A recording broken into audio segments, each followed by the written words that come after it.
উচ্চ বেতনে চাকরি করা এক যুবক আরেক যুবককে প্রশ্ন করল, তুমি কোথায় চাকরি করো?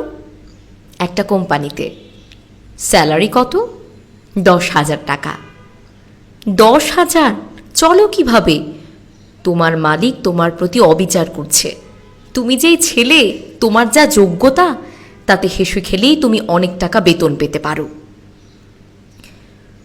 যুবকের মেজাজ খারাপ হয়ে গেল।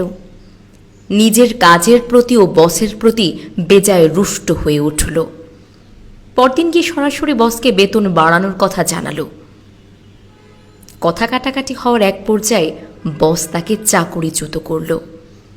এখন যুবকটি বেকার। আরেকটা ঘটনা বলি। তোমার প্রথম সন্তান হলো বুঝি? হ্যাঁ। তোমার স্বামী এ উপলক্ষে তোমাকে কিছু দেয়নি? উপহার, টাকা বা এ জাতীয় কিছু?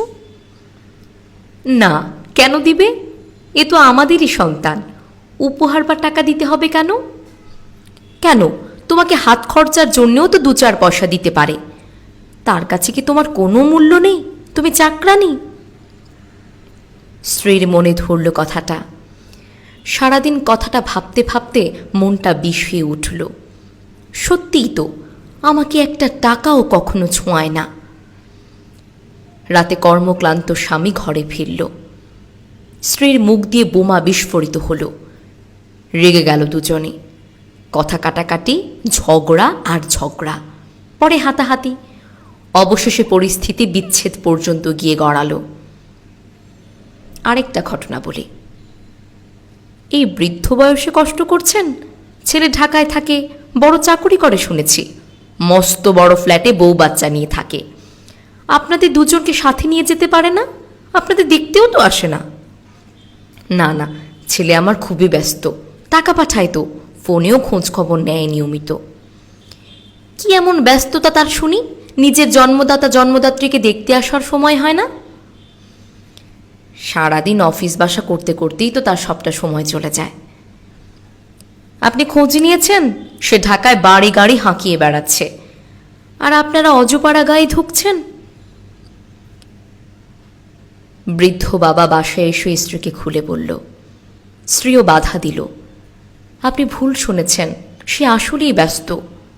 না, সে কি মিথ্যে কথা বলতে পারে? আহারে, কাকে বুকের রক্ত পানি করে বড় করলাম। এটা ভেবেই করে বসলেন ব্রেন স্ট্রোক। মূল কথা কি বলুন তো? কিছু নিরীহ অযাচিত প্রশ্ন আমাদের সুখী জীবনকে ক্ষণিকের মধ্যেই দুঃখী করে তুলতে সক্ষম। আমাদের সমাজের ছদ্মবেশী দরদিরা নিরন্তর শান্ত জীবনে অশান্তির দাবানল ছড়িয়ে দেয়। ছদ্মবেশী শয়তানগুলো নিজে থেকে কিন্তু আপনাকে কিছুই দেবে না, কিন্তু অন্যের থেকে অবৈধভাবে আদায় করার পদ্ধতি শিখিয়ে দিয়ে আপনাকে জিতিয়ে দেওয়ার নামে ধ্বংসের দিকে ঠেলে দেবে, দাবানল ছড়িয়ে দেবে। তো এই 3টা ঘটনা থেকে কি শিখতে পারলাম বলুন তো? জীবনে তৃতীয় ব্যক্তিকে প্রবেশ করার সুযোগ দিবেন না, আর যদিও কোনোভাবে ঢুকে যায় তাহলে যথাসম্ভব তার কথা কানে তুলবেন না। তৃতীয় ব্যক্তি হতে সবসময় সাবধান।